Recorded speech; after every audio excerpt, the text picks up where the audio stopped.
In tough, horrific fashion, the Ravens lose to the Rams 17-3 to drop to 1-5.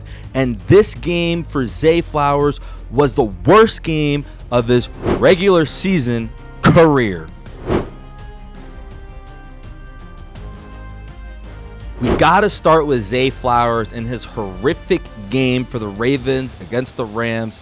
Now, Zay Flowers wasn't the only problem for a long stretch. There's a lot of problems that it takes to equal only 3 points at home. However, Zay's fumbles you definitely have to point to, where at least were the back-breaking part for the Ravens in this game. The first one came 10-3, trailing early in the second half, third quarter, and first off, before the play, they actually had a first down taken back from holding. Their offensive line was a whole nother thing. But just a short pass to Zay Flowers on 1st and 20. He's trying to cross around the field, trying to make a play because, you know, Cooper Rush is your quarterback, so not a lot of playmakers out there. And then stripped, fumbles the ball, huge fumble. The Rams go and score a touchdown. Now, a lot of people fumble, so we can't even say that just that was the game. However, when it's 17-3, you're now on the plus side of the field around the 40-yard line of the Rams. You get a handoff, and you fumble that one for your second fumble of the game. Then we have to say that, yes, you kind of did cost him the game. And for Zay Flowers, he had a cool game, about as good as you could have with two quarterbacks, and the quarterbacks are Cooper Rush and Tyler Huntley. 6 catches, 46 yards. They're using them a lot on that underneath stuff, but they were trying to really make him kind of, if you think about it in a way, like their second running back with the really short pass and the jet sweep. He's not used to being quite in that position. They give it to him like that occasionally, but a heavy dose of it was obviously a lot. And for Zay, he had never had a regular season fumble up until this point in his whole career. So that, to have 2-in-1 game, just a disaster. The only other fumble he had in his career, obviously Ravens fans you know, most NFL fans you might know as well, but obviously against the Chiefs in the playoffs, that horrific game where everything went wrong. And honestly, this whole season feels like that Chiefs game right now, where everything has just been going downhill. You guys know my thoughts on Harbaugh, the coach. But Zay now having his worst game, and you definitely kind of say he folded this one partially with those 2 fumbles. However, like I said, Zay was not the only problem at all. The rest of the offense, trash. Cooper Rush, awful. Doesn't need to see the field again. I'm sorry. 11 for 19, 72 yards, 1 interception. Did not inspire confidence. He was just standing there, and so with the Cowboys, right, the reason you give him the job is you're hoping that he could be kind of what Jacoby Brissett was for the Cardinals. Like, all right, that was a tough situation. Well, it wasn't actually when he played for the Cowboys. He was pretty good, throwing underneath, controlling the game, not having turnovers. Had people thinking, is he better than Dak for this team? Obviously not. And I kind of thought it for a little bit. I'm like, you know what? Because I remember that was your Dak was turning it over. He's not turning the ball over. So you're at least hoping he gives you that and some yards. He's giving you none of that. Turned the ball over, awful interception. Luckily, the defense got it back right after, but not great stuff. Just not accurate, and he can't run. And with this offensive line and the shape that it's in, that's not going to work. So he gets benched around the 4th quarter, and Tyler Huntley is at least able to kind of give some juice, especially because they no longer could run Derrick Henry at that point, down 2 touchdowns. So he became the running back. 40 rushing yards for him, 10 of 15 as well. Way more accurate than Cooper Rush, actually making plays happen.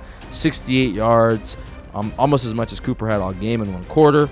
So Huntley at least looked better, but still they couldn't score in that red zone area. The Rams D-line just started waking up at the end, and Huntley had no chance. Now, the biggest part of the game for the Ravens, obviously, is when they were at the 1-yard line, looking great. It's 3-3. It's right before halftime. You have 2nd and goal at the 1. However, for Ravens fans, they've seen it, and if you've been paying attention, the Ravens are, it feels like, historically bad when they only need a yard this season. That's when you've seen, I think Lamar Jackson has 2 interceptions throwing on 4th and 1 this year. I remember one specifically. They tried Derrick Henry a couple times. That didn't work. So this game, they said, you know what? We've schemed it up. We have a plan. we're going to run the tush push with Mark Andrews. And after it didn't work the first time, they said, you know what? We're tiring him out. We're going to do it again. And 2 Mark Andrews tush pushes are short of the end zone. No dice, no bueno. And the Ravens end up with a 4th and goal from the 1. The game is 3-3 here. You are right there. I know you're at the 1-yard line, but you could take some points. You could call something a little creative. They say, no, we're going to go goal line. We're going to run it right to the left because we have Derrick Henry and you can't stop him. If that was the plan, you definitely should have tried that on 3rd down to see how that would work, because Derrick Henry on 4th and 1 so far, at least this season, not been great. But they say, fuck you, we're going to do it. We're going to run it right to the left side. It's going to work. He loses 3 yards. The crowd is booing. The Rams go to half. Like, thank God. You know, Puka may be out, but at least this is only 3-3 somehow, even though we've been playing awful. Just terrible. And it sucks because Derrick Henry had 122 rushing yards for 24 carries. He played great. They gave him the ball. It worked. Shocker. Stunner that when you give Derrick Henry the ball, it works. But they did, and it worked. Harbaugh was really cooking with this one, man, this game plan. He was like, I got something for you guys. We're going to run Derrick Henry.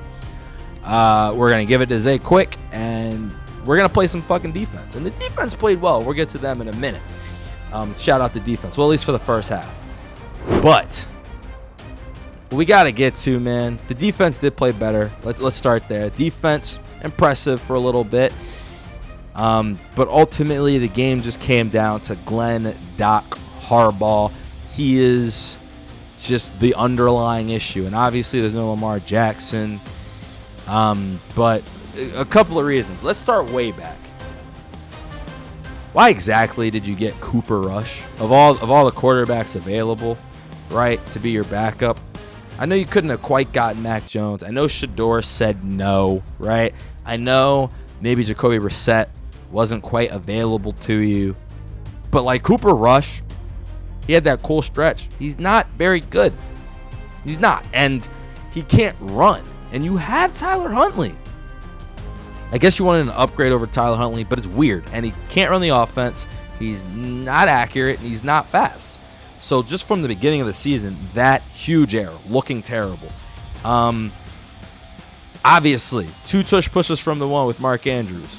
I don't understand why they didn't run that with Derrick Henry. If you're going to run that with anyone, Mark Andrews doesn't have a low center of base, and he's not a power runner.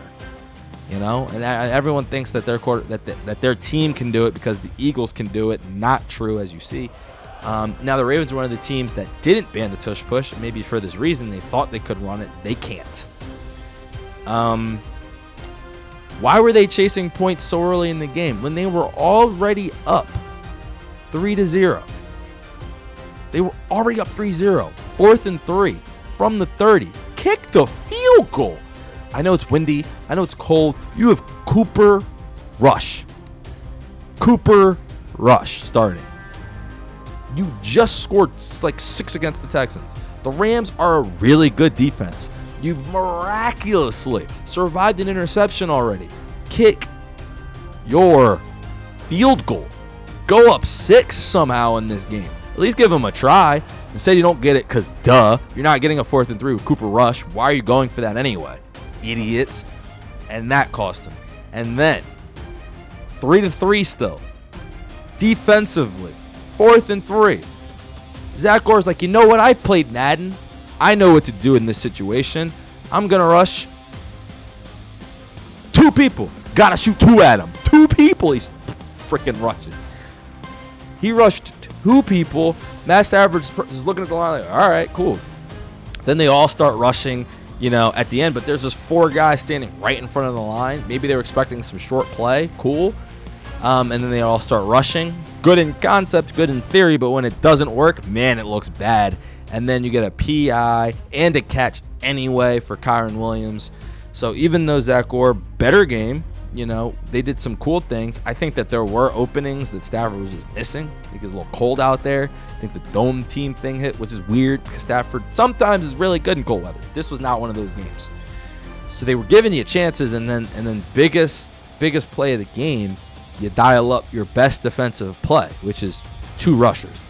So the Ravens are 1-5.